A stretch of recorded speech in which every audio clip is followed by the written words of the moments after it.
I wanted to ask you, where do you find your strength and inspiration? Because you are bullied, and we have the emails, we have the messages to prove that you are bullied by this man. Where do you find your strength Because and I'm a real inspiration? American.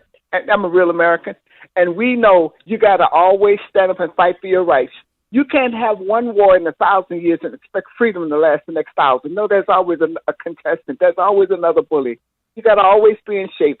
And I'm just used to having to stand up. I mean, I've lived a good life, too. I have my share of laughter. But I certainly do have had my share of having to prove myself and to get out of the way when people try and knock me down. And it's going to always be that way, but I love America. I believe in America.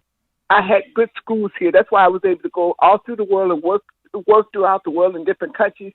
And this is a wonderful country. Chicago was a great city. And I'm going to fight till I die before I let people like Steve Boulton and other unpatriotic people tear Chicago down. Not as long as I'm living. Wow. What a way to end. Lynn Franco. Lynn, I'd like to have you back on the show. I'd love to have you here in studio with me where we can spend an entire hour together. Would that be okay sometime soon? That would be wonderful. I would love that. Good. And I remember meeting you and seeing you at the State Central Committee meeting in Bolingbrook when we were surrounded by 200 fellow patriots, freedom-loving, grassroots conservatives, and Right. I count you as a good friend. Lynn, thank you for all you do and for standing up. Well, thank you. Thank you for being that pipe, that voice that gives people the courage to stand up.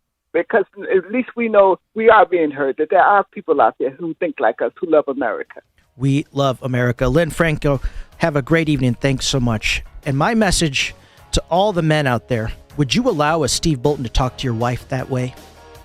My message to all the dads out there, would you allow a Steve Boulton to talk to your daughter that way? If you don't believe me, just go check out his posts, his comments on Facebook and on Twitter. Check it out.